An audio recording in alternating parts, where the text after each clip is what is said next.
There's so many times where I just want to come out and tell people, like, I'm fucking sorry. I'm really sorry. I hurt people.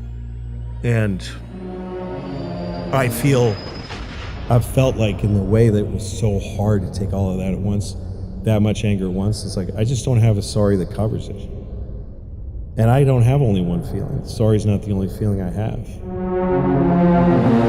The first time I saw Louis, I was in my first year of uni. I stumbled across a clip of Chewed Up on YouTube. He was talking about deer in his neighborhood, but these weren't the prancing Disney deer from the movies. Oh no, these deer were a menace. Huge scabby rats roaming the neighborhoods that hiss when you get near them.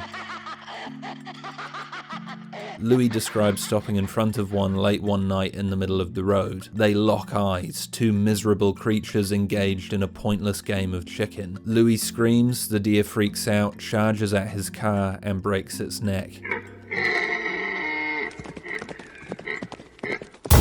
Broke his neck. I heard him break his own fucking neck. And then he just dragged his stupid deer head into the woods. The image of Louis rolling his head, sidling across the stage, snapped in my brain, and I absolutely lost it. It wasn't just the horrific imagery, but the perspective it was coming from. CK wasn't like other comedians, with a spring in their step and a chuckle in their heart. He came from a netherworld, where the skies are black and all the deer do is represent the stupid indifference of the universe. This didn't feel like comedy, but the guttural scream of a guy who can't believe his life has gotten even worse. I got out of my car, I did, and I yelled into the woods, "I'm glad you're dead, you fucking idiot!" I hope your dear wife finds you dead and dies of a broken heart. I hope your dear baby starved to death. You broke my mirror, you dear. Louis CK changed my life. There's no other way to say it. When I left home to go to uni, I needed comedy that connected with me on a deeper level. Life wasn't the cakewalk I thought it'd be. It seemed an unending treadmill of failure and humiliation. Suddenly, all the British, wordy, witty comics I'd grown up with didn't hit the same way. To find someone who could tap into the misery of existence with such poetic fury wasn't just hilarious, but cathartic. His jokes felt like they were coming from somewhere deep within him. His punchlines weren't dainty, but primal. He didn't feel like watching a comedian, but releasing an angry, bottled up part of myself I didn't know was there. Usually you go to see comedians to laugh and escape yourself for a while. You go to see Louis CK to laugh, but also to connect to yourself in a way that's both alarming and reassuring. I became a fanatic. I listened to his albums on a loop while weeding rose bushes over a summer in Australia. That was horrible, by the way. A ginger should never be in the deserts, but it did make me feel closer to Louis in a weird way. I'm very sensitive to this song. Oh My God quickly became my favourite stand-up special of all time. I obsessed over his show, rewatched it multiple times, and consider it one of the most influential pieces of media I've ever consumed. Timing. You gotta get 'em, you gotta tell 'em.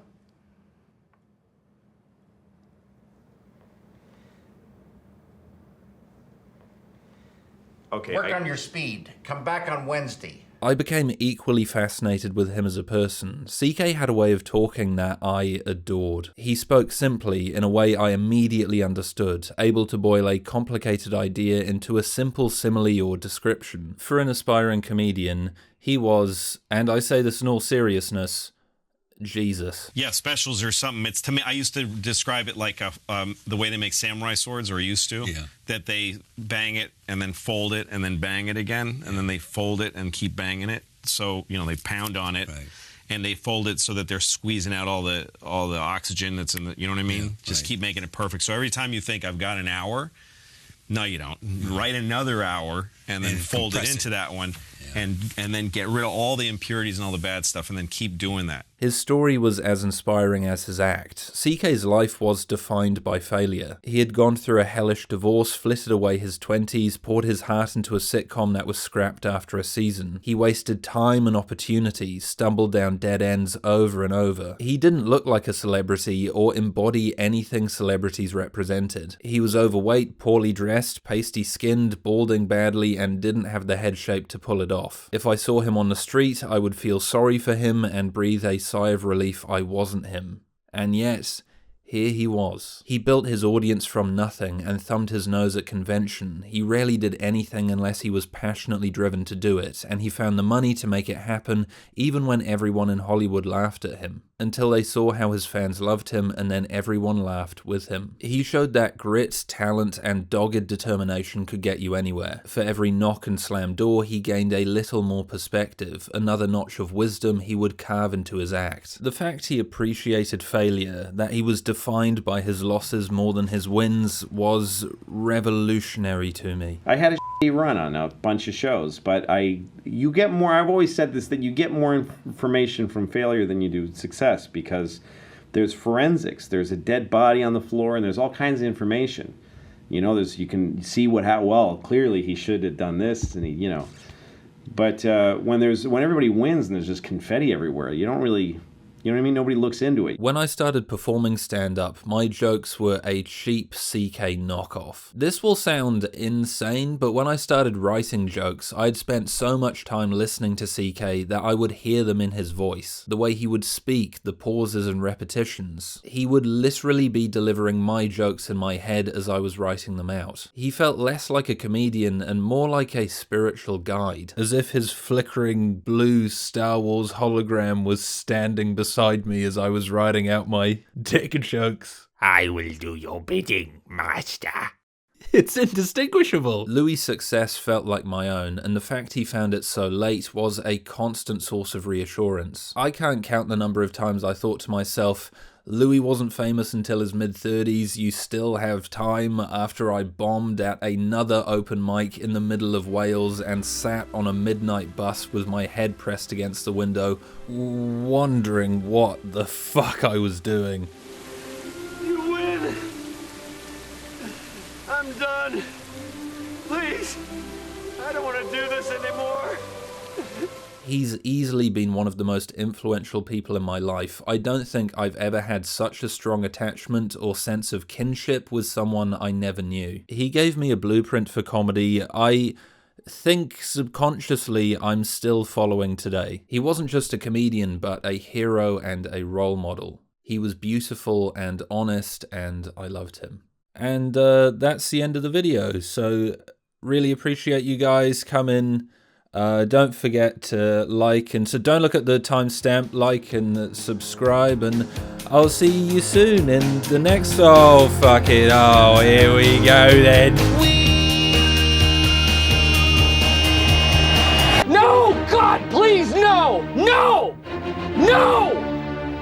No! On November 9th, 2017, in the height of the MeToo movement, the New York Times released an article with accounts from 5 women alleging between 1997 and 2005 CK either asked to or performed masturbation in front of them. It is labelled sexual misconduct. The fallout is immense and sudden. Within a day, his agency publicist and longtime manager Dave Becky cut ties. FX and their association cancelling several in-development projects and any possibility of a 6th season of Louis. Netflix backs out of a deal to produce another comedy special. The Orchard halts distribution of his independent film I Love You Daddy. He is trawled through the media, particularly in regard to his perversion and the severity of his crimes. He lost the lead voice role in The Secret Life of Pets 2 to Patton Oswalt. Friends and collaborators distanced themselves. He later said he lost $35 million in an hour. His status as the greatest comedian of a generation is revoked. In the click of a finger, he is cancelled, disgraced, and gone. Controversial Alabama Senate candidate Roy Moore reportedly engaged in inappropriate sexual conduct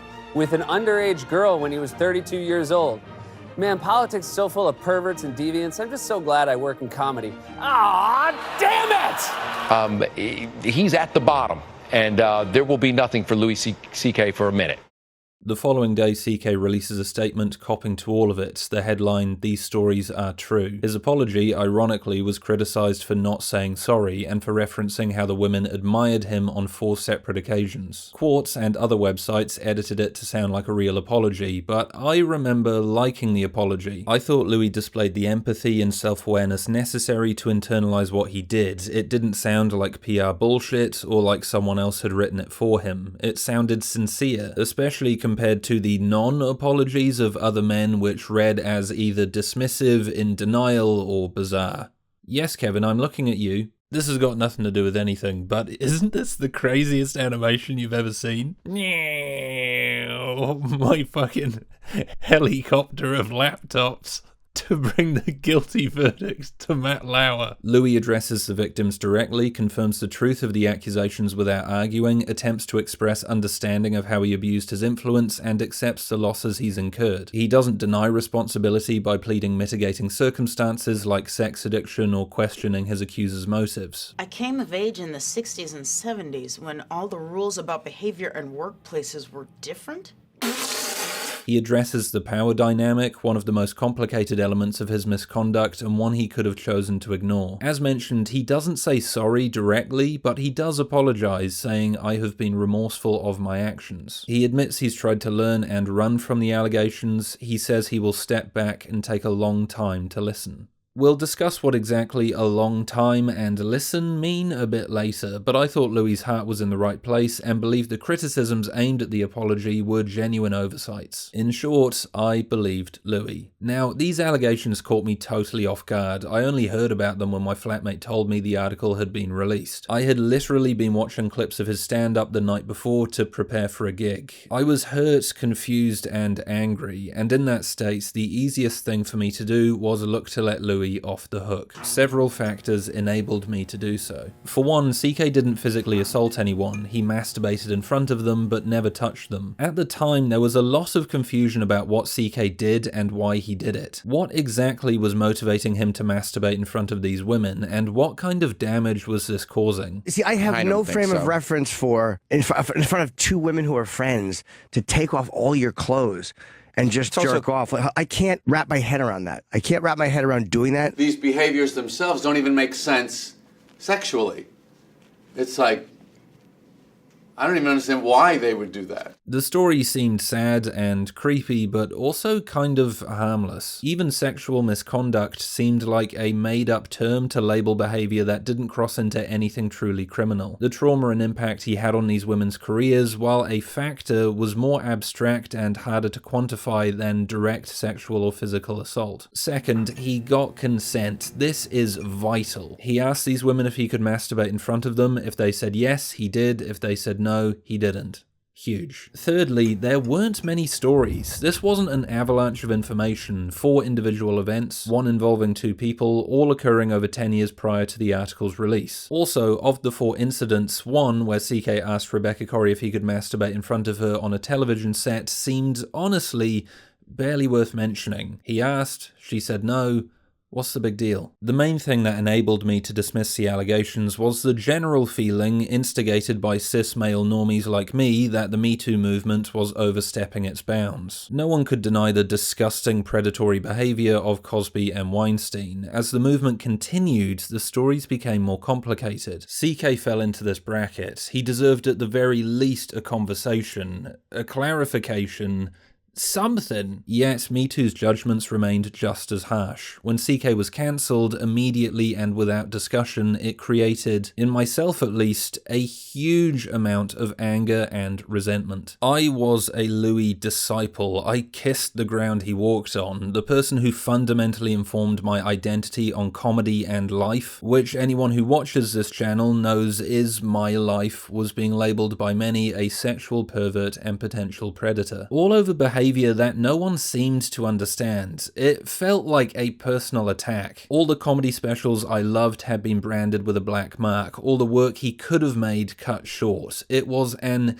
enormous existential loss. And for this to happen when there were so many unanswered questions seemed like, I'm gonna say it, injustice. To see his image besides those whose behaviour I thought was far worse made me incredibly upset and angry. If this is all there is, he should not be put in the same boat with fucking Harvey Weinstein and Kevin Spacey and other guys out there who they're saying are touching underage people. Yeah. Or fucking, you know, I mean, it's like there's worse. There's a lot worse shit happening in Hollywood than my dumb friend not knowing that he shouldn't pull his stupid dick out.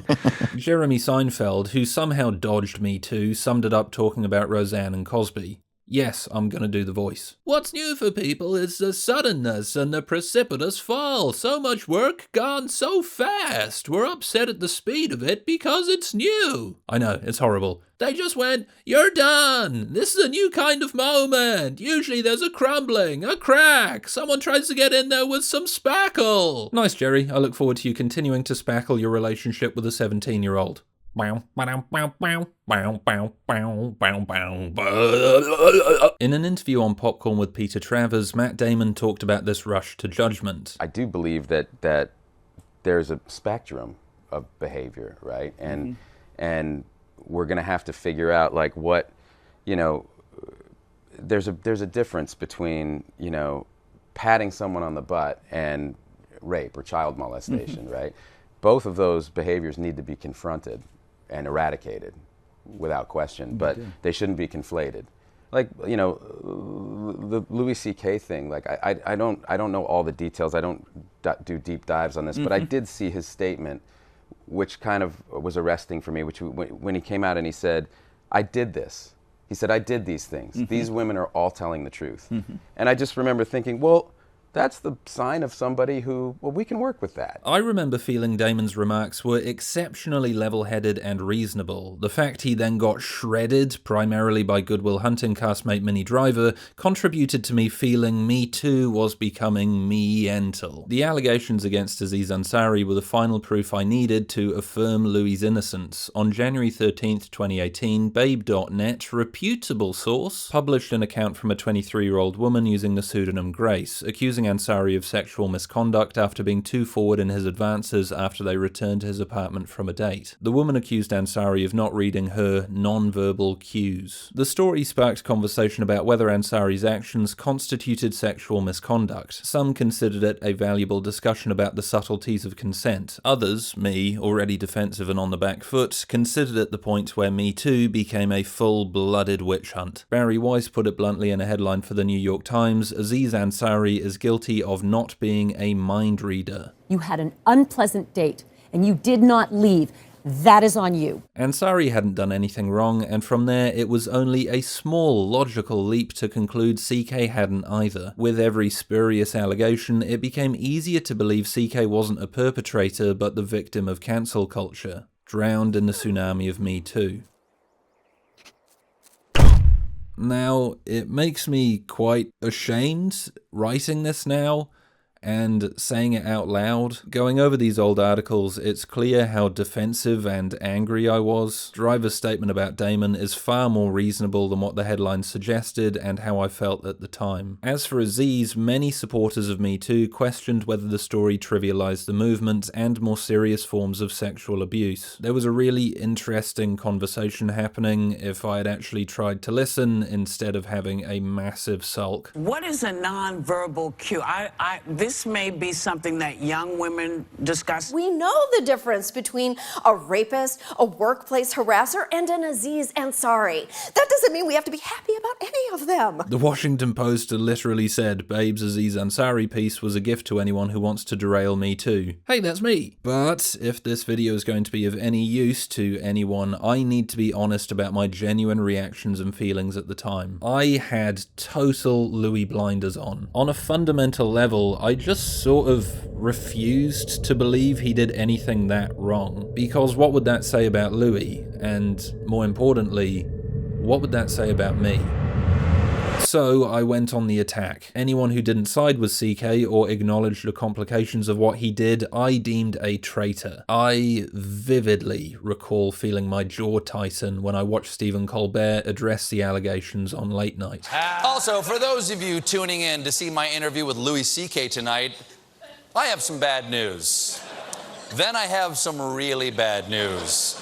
Louis canceled his appearance here tonight because the New York Times broke this story today. 5 women are accusing Louis C.K. of sexual misconduct. When reached for comment, Jesus said, I don't want to hear about it, I was a big fan.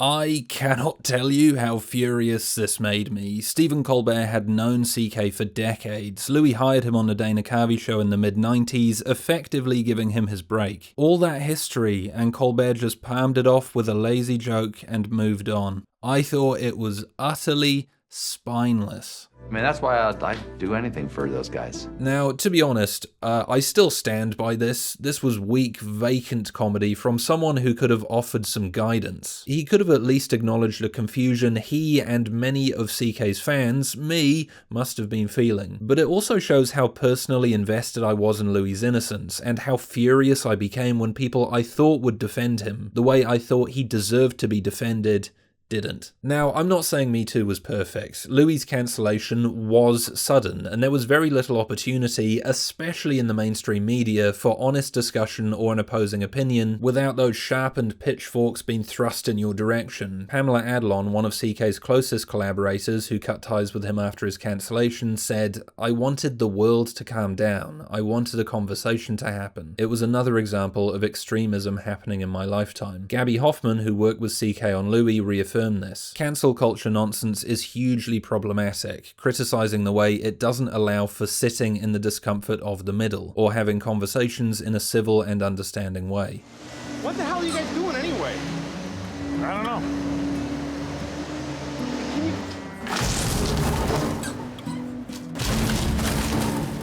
Looking back, you can see how what Louis did drifts more and more into the background. I wasn't investigating CK's behavior or internalizing what he did. I was reacting to the culture, placing his behavior on a weird predatory spectrum, and concluding he hadn't done anything that wrong. What? Honesty moment, and this is something I'm going to come back to. I never really read the article. I skimmed it once, angrily, poked as many holes in the accuser's accounts as possible, gave Louis as favourable an interpretation as I could manage, then piggybacked off podcasters like Joe Rogan who were looking to defend him. Yes, I, comedy without errors, turned to Joseph Rogan, the bastion of journalism. Even the most staunch CK supporter would have to admit, what Louis did is complicated. There are power dynamics, the blurred lines of working in the comedy and entertainment industry, a nuanced interpretation of consent. To understand what he did, you need to dig into the article to figure out the subtleties of CK's misconduct. I willingly, consciously didn't do this. And although I can understand why, it was obviously the wrong thing to do. I made a huge tiny mistake. To fans of CK, I doubt this history is providing any new information, but it's important to set up this context discussing what he did. This video has nothing to do with comparing CK's behavior to Weinstein or Cosby. It must be looked at in isolation. I continued watching Louis into my mid-20s, but his comedy never yielded the same laughs. The feeling of comfort and inspiration replaced by quiet queasiness. I watched his comeback special sincerely when it released on his website. If it's any consolation, I didn't buy it, I torrented it.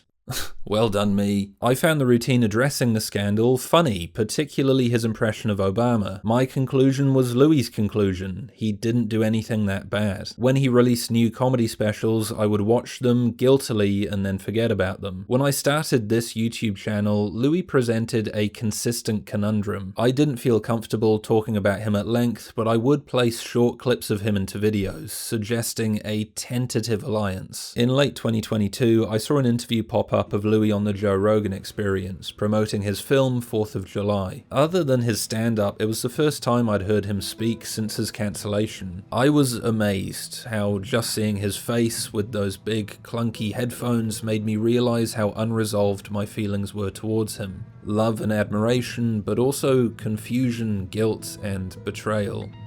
All at the same time. Over the past year, I finally tried to get to the bottom of it. I've revisited all of Louis' material, his cancellation, response, and comeback to see if I can put my doubts to rest.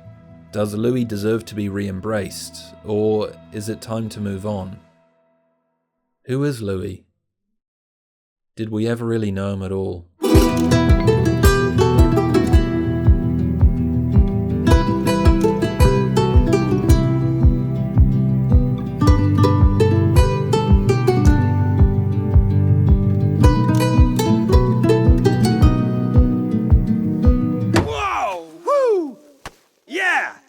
For round two. Let's quickly go over the 4 incidents in the article to bring everyone up to speed. In the late 90s, working at the Chris Rock show, CK repeatedly asked a female colleague if he could masturbate in front of her. The woman was in her early 20s, while CK was in his 30s and higher up the hierarchy as a writer-producer. The woman agreed, but later said she regretted it, describing sitting in CK's office while he masturbated in his desk chair. Other colleagues just outside the door. In 2002, up-and-coming comedy duo Daneman Goodman and Julia Wolof landed a big break performing at the US Comedy Arts Festival in Aspen. CK invited them to hang out in his hotel room after a show. They said his intentions seemed collegial. As soon as they sat down, still wrapped in their winter jackets and hats, CK asked if he could take out his penis. He proceeded to take his clothes off and start masturbating. The women said they were paralyzed. After CK ejaculated on his stomach, they fled. After telling others about the incident the next day, they understood that CK's manager Dave Becky wanted them to stop telling people about the encounter. The women's managers said Mr. Becky was upset that they were talking openly about the incident. They felt they had been warned to stop talking. In 2003, Abby Schachner, a writer, illustrator, and performer, met CK on the comedy scene. Schachner called CK with an invitation to her show, at which point CK, who was at work in his office for Cedric the Entertainer, started masturbating. She said she heard the blinds coming down, then he slowly started telling her his sexual fantasies, breathing heavily and talking softly. The call went on for several minutes, even though Schachner was definitely not encouraging it.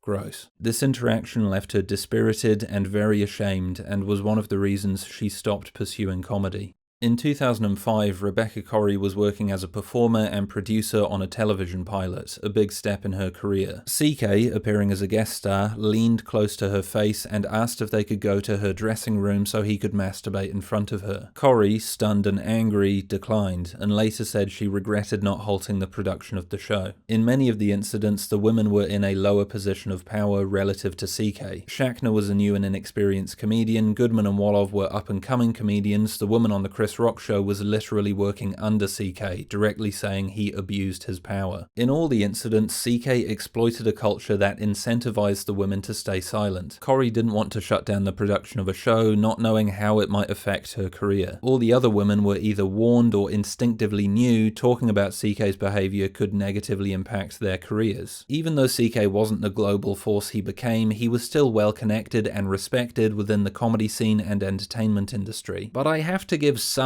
leniency here because... Okay. The main argument CK's fans used to defend him was, and continues to be, Louis got consent. Because what did he do wrong? Ask for consent for non-contact? And, like, what are you talking about? Yes, he also asked. I mean, I think that was... And they said okay? When people said no, he didn't do it. It's not like he made people do it if they didn't say yes. Right. He asked questions. And a lot of people don't know this. I don't think he wanted to defend every single aspect of it, but as far as I know, he didn't. No one said no, and then he did it anyway. That's all I've ever heard. And he got verbal consent. May I do this? Yes, you may. Okay, I'm going to do it. Okay. Fuck you! It's usually the top comment under any video related to CK's misconduct. It makes it much easier to argue CK's behavior was a clumsy misunderstanding instead of anything truly dangerous. Which is true, but it's still worth investigating the power dynamics between... And did they consent to doing this? They said they did not consent. Wait, what?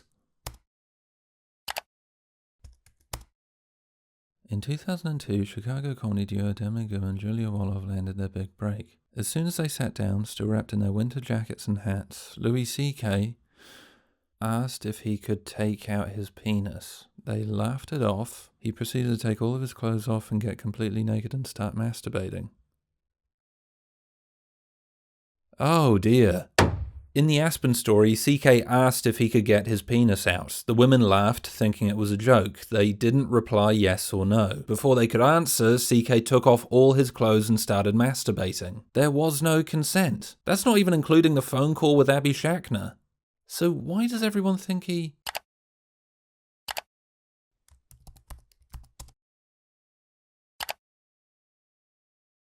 These stories are true. At the time I said to myself that what I did was okay because I never showed a woman my dick without asking first, which is also true. Oh, dearie me. Right, okay. Shit, right. Okay, the biggest reason myself and so many others believe Louis received consent was because his apology heavily implies he did. I mean, he pretty much says it. CK opens the apology by saying point blank, these stories are true. This makes it clear he is not disputing the truth. He is pleading guilty. He did this. It sets the tone for the entire apology. The problem is, in the very next sentence, CK does dispute the truth, creating another truth similar but entirely different to what was written in the article. These stories are true. At the time I said to myself that what I did was okay because I never showed a woman my dick without asking first, which is also true. What the fuck? It's hard to quantify the amount of damage and misinformation this sentence has caused. Yes, he asked if he could get his dick out. What he conveniently ignores is he didn't get a response. When CK says which is also true, he cements this reality, joining these women's stories and his version of events together. But they are not the same. CK's fans, me again, were so busy fawning over him admitting these stories were true, we didn't realize he was twisting the truth to make us see him more favorably. What I remember about CK's apology was how easy it was to read in his voice. The simple word choice and sentence structure, it had the informal yet sincere tone he had mastered in his stand-up. But once you look past this, you can see how CK's phrasing continually downplays what he's done. When CK says, when you have power over another person, asking them to look at your dick isn't a question, it's a predicament for them, it sounds authentic. The word predicament stands out as a very CK touch, but it also happens to sound a hell of a lot better than a problem, ordeal, or potentially traumatic experience. The same thing can be said about the phrase asking them to look at your dick. Using dick instead of penis makes it seem less formal and less serious. There's also a fairly humongous difference between getting them to look at his penis and stripping totally naked and masturbating to completion while they're still wearing puffer jackets and bobble top beanies. Asking them to look at your penis. It's like he's installed it in the fucking Louvre. Come ladies, look at my phallus. Next to the Van Gogh. This also makes him not saying sorry more suspicious. He must have thought about apologizing before opting for, I have been remorseful of my actions, which out of the whole statement reads the most like a politician. Maybe saying sorry point blank was too clear an admission of guilt. Or maybe, which is more troubling, he didn't think he did anything that wrong. If you think I'm being pedantic or CK didn't intend any of this, you're ignoring he spent his entire career recreating the feeling of casual conversation, subtly rewording sentences to change their impact and meaning. We'll talk about this more in a bit, but suffice to say, if Nerdwriter can spend 7 minutes breaking down a 207-word joke, it's fair to at least be skeptical of the most important document CK's ever written. What's nearly unique about the Louis C.K. story is that there is no factual dispute at the heart of this story. You can see how effectively this worked. To fans of CK, how many discussions have you had focusing on CK getting consent to make his behaviour seem less egregious? I know I certainly did, and these bloody schmucks did too. The most glaring example of this misinformation comes from Ari Shaffir, who actually corrected comedian Finn Taylor, who had the story right. And he did this thing about Louis, and he asked some women if he could do that, and they said no, and I guess he did it anyway.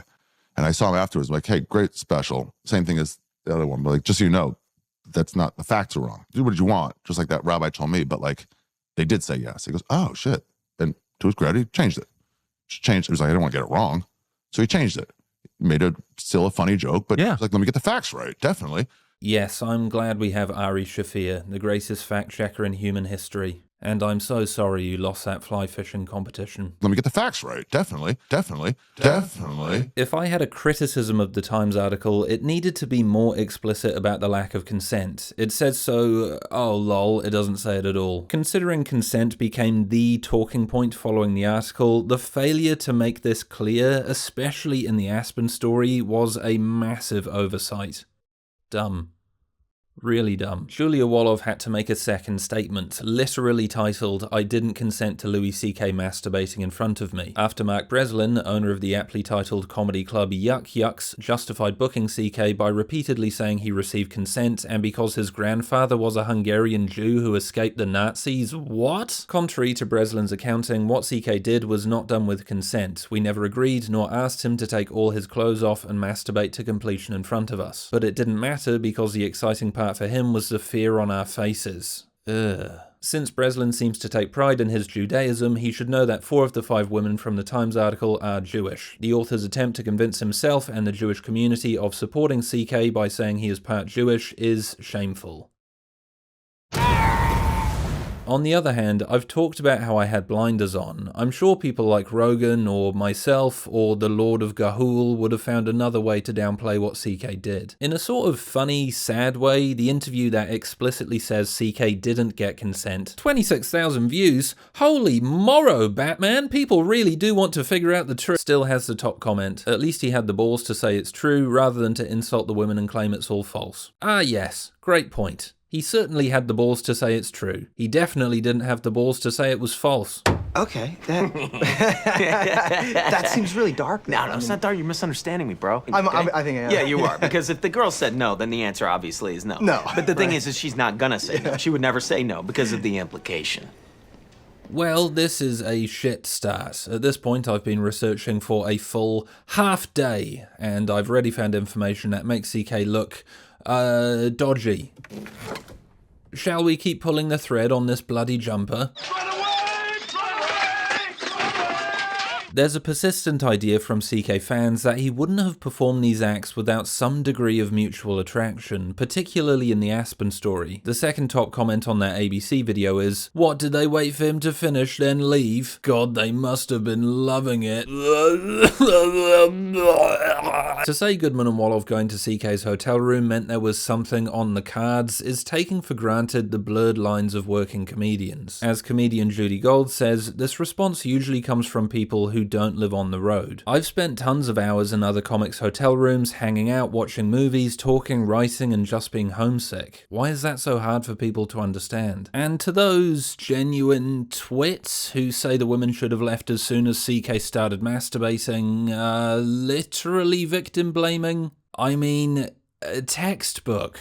Whoa. This also hugely underestimates how we respond to stress or threats. There is a stack of research about this, but to cut to the chase, other than fight or flight, a very common response is freeze, where the victim goes into a state of shock and dissociation, almost as if they were paralyzed. Turns out Wolof and Goodman didn't act rationally when Louis CK stripped and masturbated so quickly it was as if he was trying to get into the fucking Guinness Book of World Records. I would love him to come out and go, look, yeah, I fucked up badly.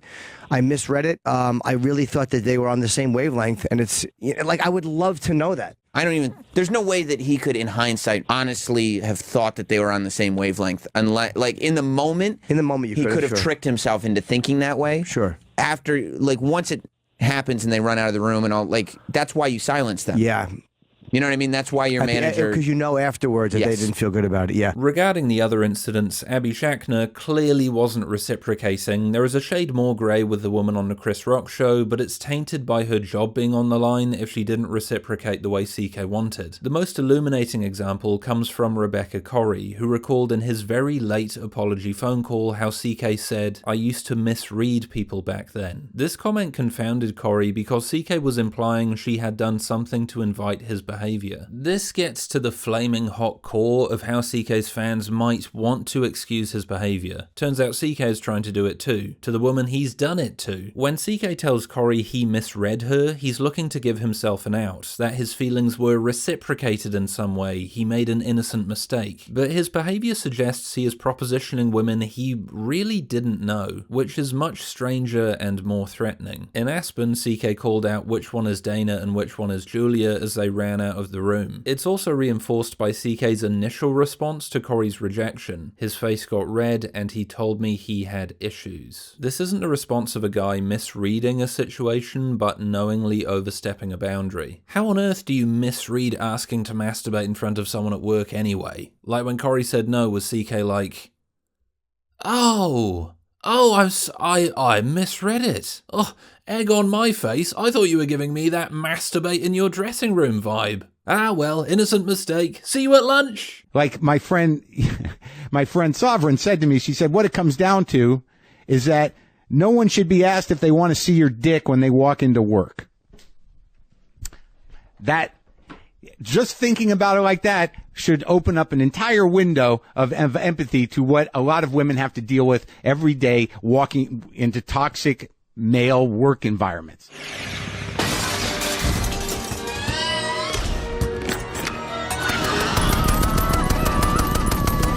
This seems obvious but gets overlooked. At the time of every incident reported by the Times, Louis was married. People have defended him by saying he was going through a divorce, but that doesn't make sense unless he was signing his divorce papers at the same time he was cutting his wedding cake. CK married in 1995 and divorced in 2008. The Chris Rock show started airing in February 1997, so CK was masturbating in front of a female co-worker only a couple years after he was married. During Aspen, CK's wife was either pregnant or just given birth to their first child. This makes Goodman and Wolof's belief that CK's invitation to his room was collegial more believable. In his apology statement, CK's manager Dave Becky said this was the initial cause for concern, hearing Goodman and Wolof talking about what happened, interpreting it as two women telling a story about a sexual encounter with a then married Louis. Very clever, Dave. In 2005, CK's wife was pregnant with their second daughter, which Corey said to him directly. Just for a bit of fun, let's put this in the context of his stand-up. At the time, CK was finding his voice as a flawed but conscientious father, the put-upon husband who ultimately does the right thing. Doesn't knowing he was going behind his wife's back, performing sexual acts in front of other women, even if they were consensual, make his shtick ring slightly hollow? Especially when he continually casts himself as the victim.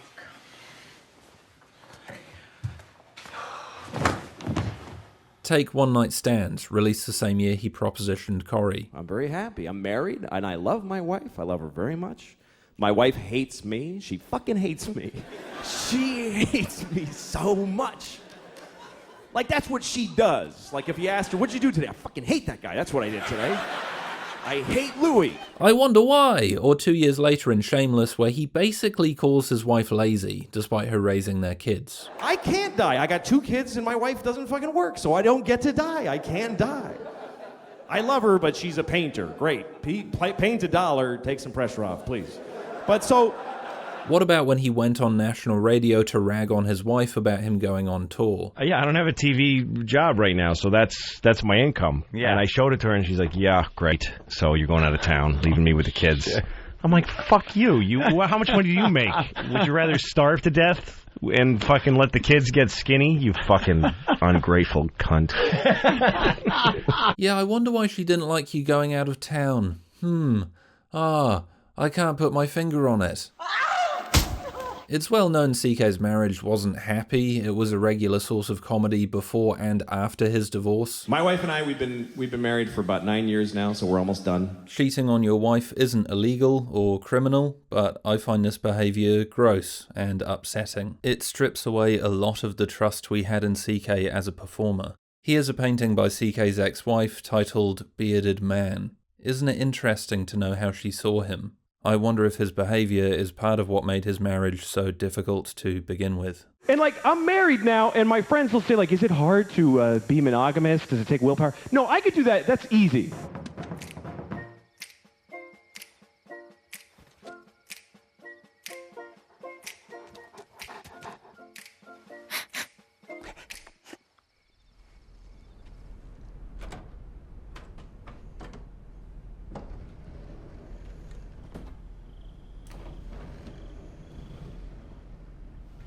This is where things get really shit. A lot of evidence suggests there are many other women who haven't come forward. In the Times article, Corey remembers CK's apology. When he phoned her, he said he was sorry for shoving her in a bathroom. Corey replied that he had never done that, but had instead asked to masturbate in front of her. This, to start, is really fucking ominous. That CK couldn't remember which incident connected to which woman says a lot about how many people he potentially did this to, and how little he knew or cared about each of them. To misremember what he did to Corey to such a degree demonstrates a huge lack of empathy. Also, shoving implies physical contact.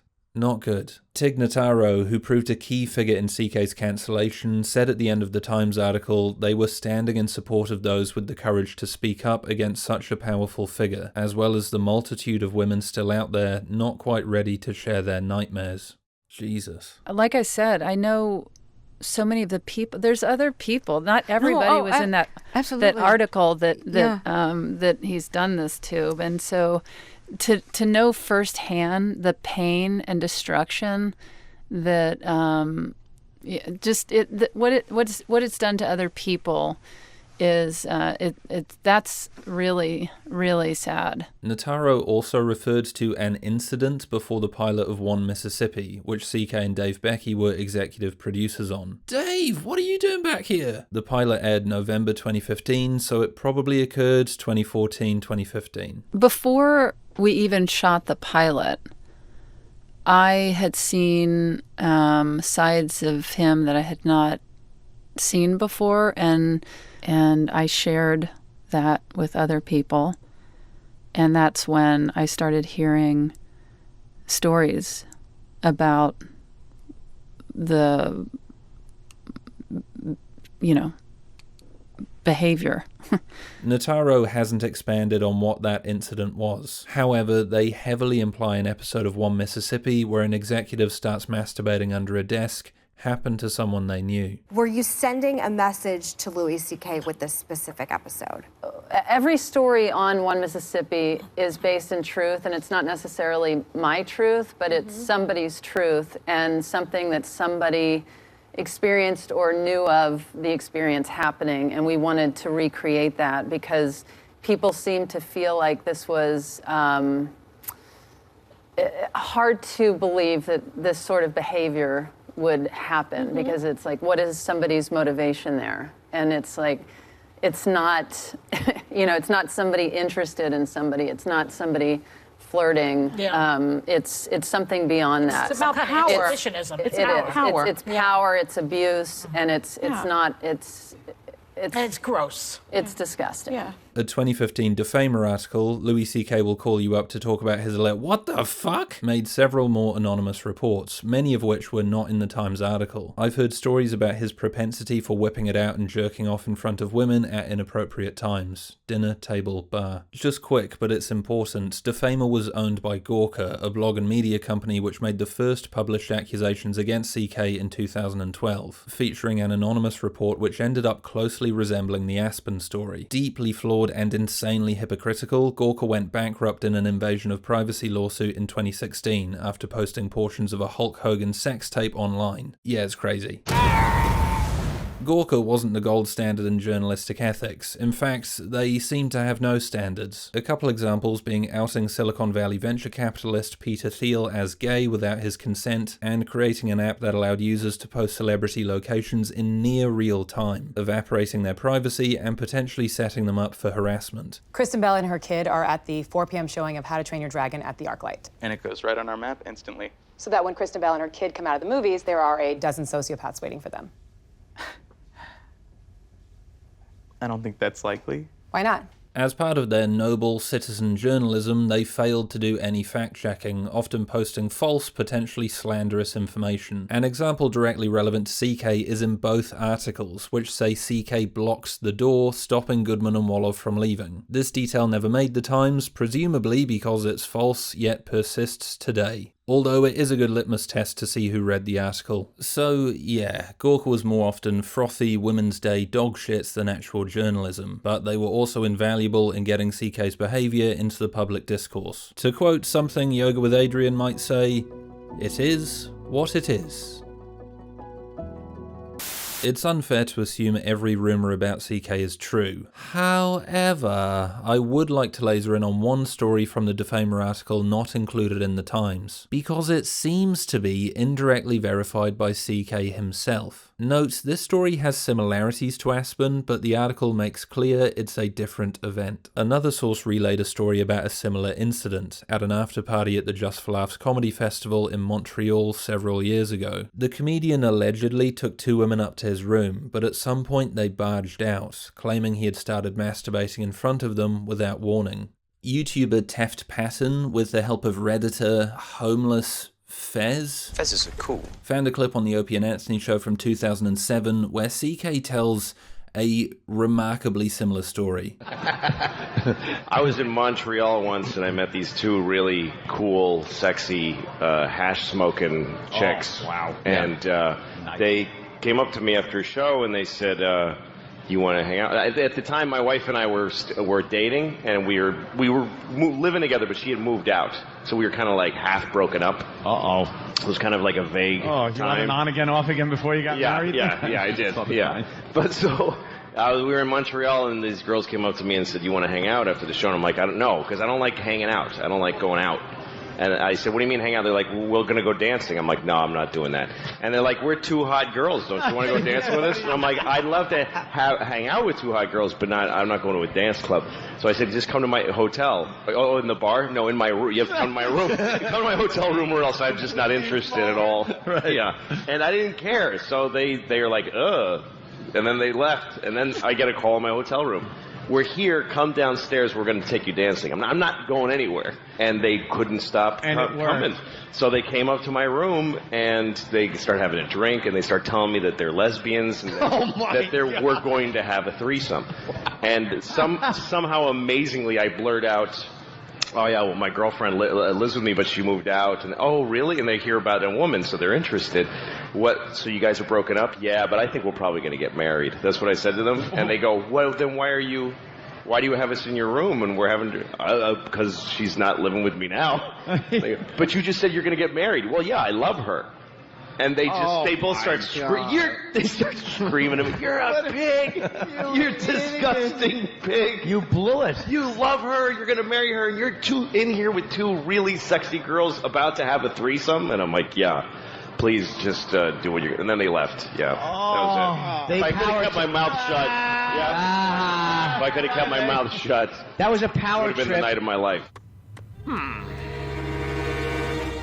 What the fuck is this? Okay, firstly, CK's story makes me more inclined to believe this was a separate event to Aspen. We have two independent sources talking about an incident where Louis CK took two women who weren't comedians to a hotel room in Montreal. So let's play a sad game of spot the difference. Whose story is more believable? This won't surprise you, but I think CK's story has the twang of bullshit. The women don't act consistently. They're so keen to sleep with CK, he was able to coax them to his room, yet when he blurts out he's going to marry the woman he's not even with, they lose the buzz and leave? Really? Also, the whole story finds CK creating this image of himself as a sort of fuckable badass. He doesn't care how much these women are coming on to him. He doesn't want to go dancing. He'd rather go to bed. Man, he's so cool and aloof, like a bald ginger Ryan Gosling in The Place Beyond the Pines. Yet when they're in the room together, he can't stop himself from confessing his love for his girlfriend. Fuck off. This is also where he says the most patronizing line about women. "Oh, yeah, well, my girlfriend lives with me, but she moved out." And, "Oh, really?" And they hear about a woman, so they're interested. Ah, yes, the feminist comedian Louis CK, who thinks all women are meerkats who stand upright when they hear mention of one of their own. Another woman? Do tell more, fine sir. My interest has been piqued. There's also difficulty pinning down when CK's version of the story takes place. He is vague. First saying he and his wife were dating before changing it to living together. At the time, my wife and I were dating, and we were living together, but she had moved out. So we were kind of like half broken up. Uh-oh. Let's put our Sherlock Holmes hats on, shall we? You ain't nothing.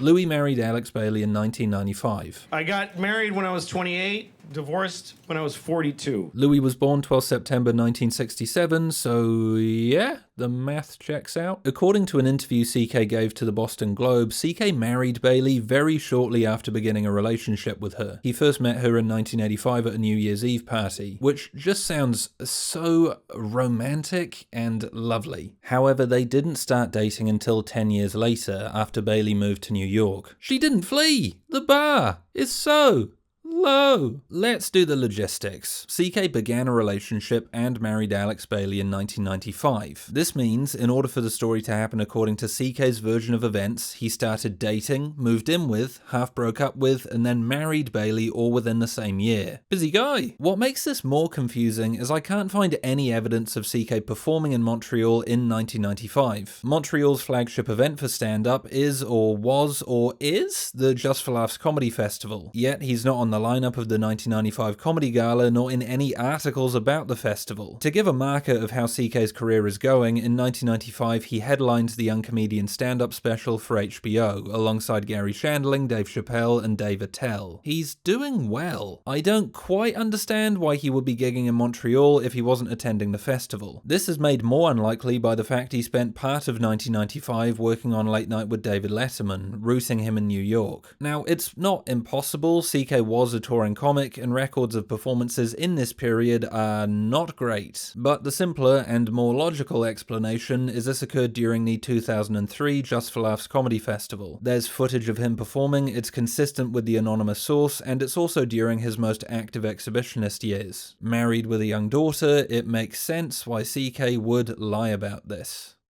It's suspicious that when rumours were no doubt circulating about CK masturbating in front of two women in a hotel room, potentially twice in 2 years, he is telling a very similar story, but one which makes him look like a good guy. I thought this was shady only knowing about Aspen, and to be fair, it shares enough similarities that it could be a mutation of the same story. But the fact it takes place in the same location with two women who weren't comedians is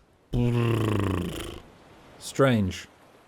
Really strange. As Tina Walton 7703 put it, I don't think he is telling this story coincidentally. I think this is calculated subterfuge. He is putting out a similar but not story as a smokescreen, so next time anyone would hear the rumours, they could think, no, that's not true. I heard him tell a story about what really happened. Bloody hell. What the fuck is going on? Hello, how about you, mate? What's your problem? Me? I don't have a problem. Oh, okay. Denial. In his apology, CK states, I disabled them from sharing their story because people who look up to me didn't want to hear it. I didn't think that I was doing any of that because my position allowed me not to think about it. Did it? This ignores that CK for years said these stories were nothing, literally not real. Liar! When Gorka released the article in 2012, CK's publicist agreed to ask him about the incident. When we reached out to the extremely powerful manager, "Ooh, hello Dave Becky, somebody's becoming a bit culpable," he put the comedian's publicist in touch with us. The publicist agreed to ask CK about the incident. Weeks went by and we heard nothing. When we followed up, he replied, "Sorry for the delay, but I never heard back from him." The 2015 Defamer article saw CK again refuse to comment. Vulture mentioned this article directly to CK in 2016, to which he replied, "No." It wasn't even a yes or no question. "No, I don't care about that. That's nothing to me. That's not real." But he does feel at liberty to discuss his anger that Horace and Pete was running at a loss, hurting his chances at the Emmys. Oh no. Having to disabuse people of this thing could really hurt me with something like the Emmys if people perceived the show as a dead project. I took that pretty fucking personally. This really is the world's smallest violin. See? Fair play to David Marquez? Sorry, for doubling down on the rumours. But look how CK makes his answer look like he has the moral high ground. Well, you can't touch stuff like that. There's one more thing I want to say about this, and it's important. Is it? If you need your public profile to be all positive, you're sick in the head. I do the work I do, and what happens next I can't look after. So my thing is I try to speak to the work whenever I can. Just to the work, and not my life. Well, at least he realised there was something he shouldn't touch in public. Tig Notaro mentions the incident to the Daily Beast in August 2017, going on to say CK should handle the allegations. The following month, and now mere weeks before the Times article dropped, CK, playing to form, unequivocally denied the allegations, and even implied Notaro was being an uncouth little attention seeker, mentioning such an unfounded rumour to the press. Nice. I don't know why she said the thing she said. This is a voice I'm imagining he's doing. I don't think talking about that stuff in the press and having conversations over press lanes is a good idea. If you actually participate in a rumour, you make it bigger and you make it real. Make what real, Louis? Reality? You wouldn't want that, would you? Even when the Times reached out to CK about the article, he refused to comment. I'm assuming in the hopes it would miraculously blow over. This is my speculation, but it is so bloody obvious CK was never going to address this. The only reason he responded to the Times was because it would be career suicide not to. See, Louis doesn't respond to stuff like this, although on this one he may have to. This is a very big story. I mean, it's front page of the papers. You can't not respond to it. Okay, so CK was denying the rumors aggressively in public, but maybe he would be more open about it in private? Well...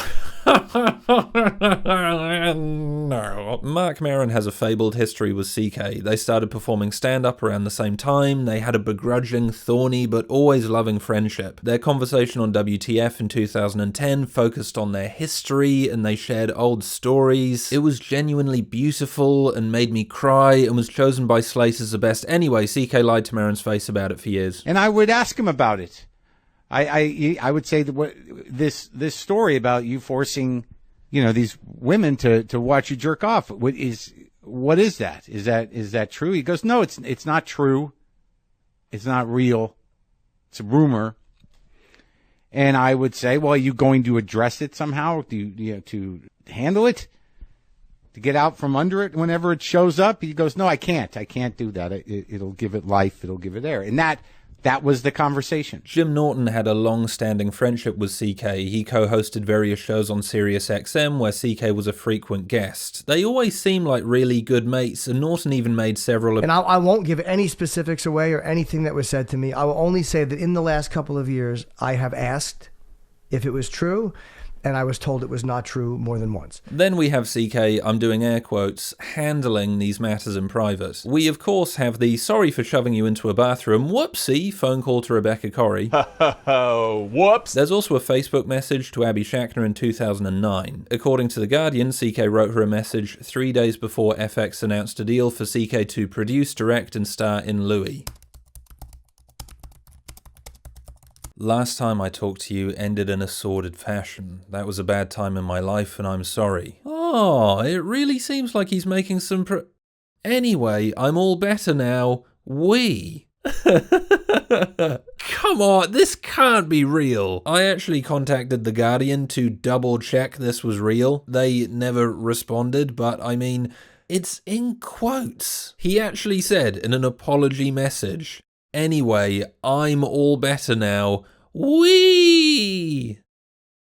Who the fuck is this guy? At a glance, if you're blind and squinting, these apologies seem sincere, but they are clearly intended to cover his back as he became a bigger name. This becomes way worse when you consider how damaging CK's very active silence was to the women he had wronged. And take Jen Kirkman. She's talked about 3 occasions where CK's behavior was perverted and creepy towards her. 2 in the early 2000s where he described his sexual thoughts to her in a car and insinuated he wanted to masturbate in front of her at a bar, and a later event where he put his hand on the back of her neck at a comedy club. According to Defamer, this happened in the second half of 2014, but this date has never been confirmed by Kirkman. I'm not saying this to imply there was any physical abuse, but he just sort of like put his hand on the back of my neck and was like, I'm gonna fuck you someday, something like that. Let's just add these to the pile of really dodged stories not included in the Times article. In her podcast in 2015, Kirkman vented about being a woman in comedy and heavily alluded to CK's behavior. A very famous comic. He is probably at Cosby level at this point. He is lauded as a genius. He is basically a French filmmaker at this point. New material every year. He's a known perv. And there's a lockdown on talking about him. And this guy didn't rape me, but he made a certain difficult decision to go on tour with him really hard because I knew if I did, I would get more of the same weird treatment I'd been getting from him. And it was really fucked up. For months afterwards, she was the subject of relentless media scrutiny. So then Jezebel does all this shit, guessing who they think it is, which I never said who. I started getting like hate mail, all this stuff. Like, you're not talented. Why do you got to take this person down? That was the first day of like the end of my life. Like, it just snowballed after that. And surely this is where good guy Louis steps in to clear the air, to save the day.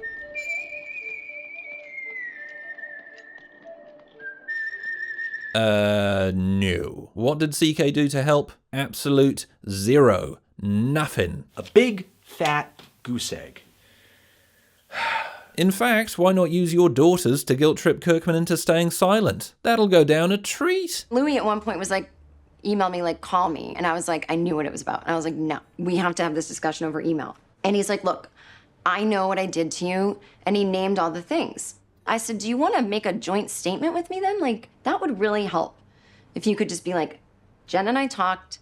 Yes, I did say these things. She's cool. And I never did this to anyone else. He's like, I can't. And I didn't see that as a red flag. He's like, I've just learned to handle this stuff. This is your first time going through it, but like, you don't talk to the media ever. And like, I have daughters. And I was like, you're right, your daughters. Like, no, totally right. He's like, just let this go and it'll go away. Let's put the cherry on top of this narcissist sundae. In the Defamer article, a comedian going under the name Jason sent CK an email. Hey, could you please stop assaulting female comics? It's really uncomfortable to have to ask your hero to stop taking his penis out in front of uninterested and frightened girls. CK responded asking if they could call. Huh, it's funny CK responded to an email about assault when all he'd ever done was misconduct people. Silly goose. Jason described their conversation as stilted and non-substantive. His interpretation was that CK was sizing him up to find out what he had heard. He left the conversation under the impression the two would speak again soon. They never did. Other than the weirdness of CK calling Jason up like he's Vito Corleone, it sounds like CK was probing Jason to see if he had any hard evidence. The phrase uninterested and frightened girls may have been cause for concern. After their conversation, CK considered it not worth the worry and moved on to making more of his excellent stand-up comedy. Shall we return to CK's apology? My position allowed me not to think about it. It should really read, my position allowed me to think about it, skillfully apologise to the women I'd wronged, doesn't matter who I did what to. Oh, whoops. Whoopsie. Say to at least one woman to keep everything on the DL. Remember to mention my kids to sweeten the deal. Conclude I was king of the jungle and tell any public-facing organisation that the women were talking a total load of wank while they get savaged by the media.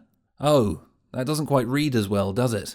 Shame. CK wants to appear totally unaware, his status and power shielding him from any knowledge of what he had done, but he was blatantly aware of the damage he had caused and was still actively causing. What CK did is one thing, but the lengths he went to hide and deny it is... well, I don't want to say it's worse than what he did, but it's really, really bad, which seems to get forgotten. CK supporters get so hung up on defending the acts themselves, I certainly was, that they don't really consider how his silence and denial collapses the trust we had in him. Jenna Friedman summed it up perfectly. In terms of why our perception of him changed, I don't think it's because of what he did, but because he denied it for 2 years. If you were in this position of truth teller and then you gaslight people, I think that seems to a lot of people like a bigger indiscretion than jerking off in front of women without their consent, or tanking a lot of women's careers on your path to success. CK has never responded to this behaviour, other than to vaguely say he's tried to run from the accusations. I learned yesterday the extent to which I left these women who admired me feeling badly about themselves and cautious around other men who would never have put them in that position. Oh, you learnt that yesterday, did you, Louis? Yesterday? Well, at least they fucking admired you.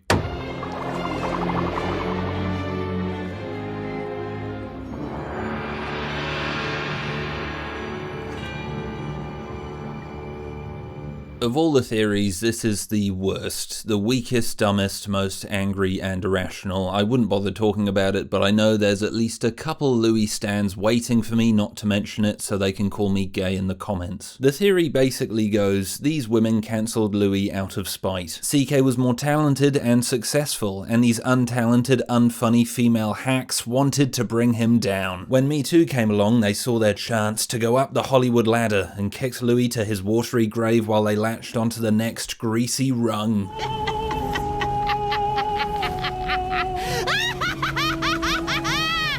Revenge! Lesbian Tig Notaro is a key figure in Operation Cancel Louis. Yes, it was lesbian Tig Notaro who decided to make a big deal about it. There's a wild theory Notaro wanted revenge. Revenge! After CK plagiarized her short film Clown Service in an episode of SNL in April 2017. Notaro said to Variety she blamed her sister-in-law's ex, but let's not look at that! Her and CK also hadn't talked since 2015, but let's not look at that! Selfish. Let's also not address that CK was largely responsible for launching Notaro's career. He recorded and released her breakthrough album live on his website in 2012. Yeah, Notaro would want CK dead after introducing her to a broader audience. She wanted to be a niche comic, on the periphery of success. Let's not think about how conflicted and difficult her decision must have been to come forward, or how she felt trapped by her association with him, stealing a sketch that was in all likelihood written by SNL that CK performed. Just let me get an another pin for my corkboard. It's all coming together. Let's also not look at the tsunami of testimony saying every part of coming forward made these women's lives a nightmare, subjecting them to outrageous levels of hate and backlash. Oh, you wanted 5 minutes of fame, ladies? How about an eternity in hell? How about facing a torrent of abuse from thousands of people on YouTube and Twitter? I'm not calling it X marks the twat, Elon. Or your name forever being linked with an event you just want to forget. In her heart-wrenching article, Louis Put Me in a Lose-Lose Situation, Rebecca Corrie talks about the horrid repercussions of coming forward. I'd love to sum this up with a rainbow and butterfly sentiment about how this journey has enriched my life and brought me peace. But the truth is, it's hell making the decision to speak out, and it's hell after the decision has been made. I've experienced vicious and swift backlash from women and men in and out of the comedy community. I've received death threats, been berated, judged, ridiculed, dismissed, shamed, and attacked. I knew making myself so vulnerable would bring scrutiny from the outside, but my personal life has also been damaged by my decision to tell the truth. Julia Wolof echoed this. What if this happened to your daughter or son? How would you feel about them getting consistent hate mail from Louis CK supporters who tell them to kill themselves? Abby Schachner, who, let's remember, said her experience with CK was one of the reasons she left comedy, then had to face Dave Chappelle insulting her brittle-ass spirit. As for their careers, man, they sure got a much-needed boost. They're cackling away in their MeToo tower, surrounded by the bones of all the men they've cancelled, while Harvey Weinstein hobbles about in a gimp suit pouring them rosé. Actually, this is a good time to add, CK's defenders argue that he didn't have any real power in the comedy world when these incidents occurred, nullifying the argument that he affected their careers. But they try to paint Louis up, a stand-up comic, as if he's a producer-director. Like, it is a conflict of interest if you have a producer come to my room and they're like, hey, Right. but another comedian at a festival, it's reasonable to think you might be fucking, because you're not on a different, it's a power level. We're comedians. We don't work for a corporation together. In 2005, Louis was not what he is today. People saying he was wieldy. He had some power. He was a head writer. This was after his time on Conan, correct? Yeah. He definitely had power in the business, but he wasn't the Louis that people know now. He's not giving people shows. But this ignores how influential he became. CK became a massive name, encompassing a huge amount of the comedy and television world. His connections spreading over the industry like the tentacles of fucking Cthulhu. He was connected to so many massive brands and was literally getting people their own shows. Likewise, Dave Becky, a prolific manager and producer who to this day represents, among others, Kevin Hart, Bill Burr, and Amy Poehler. As CK and Becky's stature grew, any project associated with either of them would have these women's names quietly struck off the list. As Goodman and Wolof explained, they took themselves out of the running for many projects Becky was involved in. We know immediately we can never even submit our material. They didn't know if they could pitch themselves to shows or projects that Dave Becky was attached to, which ended up being a lot of shows and projects because he ended up being kind of a kingmaker in the comedy world. This isn't even mentioning the stigma that comes from speaking out. Far from launching these women's careers, it's basically made them tainted goods. Rebecca Corrie talked about being put on an unspoken list that isn't just held by CK and Becky, but the industry at large. In 2022, now 5 years after doing a good thing, Corrie is still suffering the consequences. Being on the one of the 5 women list absolutely affects potential opportunities and makes the Hollywood lemmings want to distance themselves from me. While I know how hard it is to sell a show, being on the list is not helping. I wish people had more understanding as to how it's career suicide, especially in the corporate world. If you come out and accuse someone of sexual harassment, I mean, I went through it myself. If you come out and accuse someone who has more power, who brings money into the organization, the individual is fired, but you're painted with a scarlet letter. Yeah. So people stay away from you. And that's part that's career suicide. If you gain a reputation as somebody who's like the squeaky wheel in this world, that cuts off your career at its knees. This theory that the women did this to get famous is the gunk at the bottom of the barrel. The idea is basically, when Me Too cropped up, all these women gathered round a cemetery at night with cloaks and gas lamps chanting, "Cancel him," over and over as they poured a vial of CK's sperm into a big cauldron while they high-fived and signed contracts to join the Marvel Cinematic Universe. universe. All these women have faced since coming forward is mockery, abuse, doubt, and hatred. As if it's their fault what CK did to them. As if it's their fault for not keeping their traps shut. And they knew how damaging it would be. For 12 years, Corey actively tried not to be part of the CK masturbation narrative. Julia Wolof seriously questioned whether it was worth speaking out, and why anyone would do so now knowing the consequences. To all the CK supporters, if what your masturbating deity did wasn't a big deal, why did he make it such a big deal? Why did he silence all these women? Why did he not come forward? Why did he deny it for his whole career? No, you're right.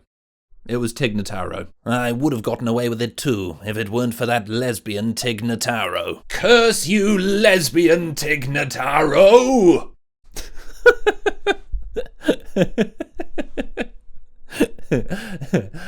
Lesbian Tig Notaro! Is the bedrock of my life eroding beneath me.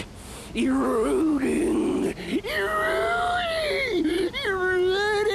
So, that's an overview of the things Louis fudged, or fucked, in his apology. Yes, he admitted wrongdoing, but also misled people, distorted and changed facts, and underplayed the role of his silence. It's reasonable, let's say, that CK's apology should be held under suspicion, and should be seen by even the most vigilant CK supporter as the first step for making amends for the damage he's caused. Although I agree that CK's apology is not a non-apology, ultimately it's hard to tell where the motivation came from. While his words seemed sincere and his apology was well spoken, it came at a time of great pressure. It increases the likelihood that the apology might have been as much to mitigate pressure as it was for the people he is apologizing to. When sexual misconduct, I don't want to use the wrong words, has been swept under the metaphorical rug for so long, the sincerity of perpetrators who apologize once they're caught tends to ring hollow. It feels like a cop-out, a road taken only because every other road has become a dead end. Knowing what we know now, I think CK used the apology to deal with the accusations as quickly as possible. If he disputed the stories or denied them outright, it would have opened a conversation. He would have to explain himself and provide his side of the story, which he clearly never wanted to do. It would also leave the door open for more women to come forward, of which there could be many, and ultimately force him to really contend with what he had done. So instead, he did something far more cowardly and, I think, cunning. He said the stories were true, while warping that truth to favour him as much as possible, and in the process lowered the drawbridge for a certain section of his fanbase to forgive him. If there's one thing I'm now sure of about CK's apology, it's that he wasn't facing up to what he had done.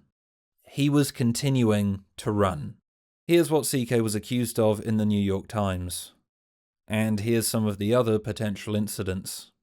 You've got to wonder how many more stories are out there.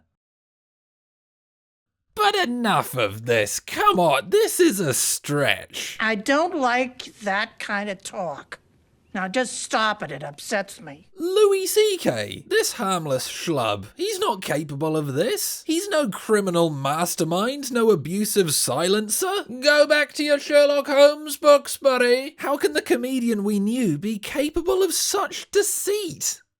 Well, let me explain.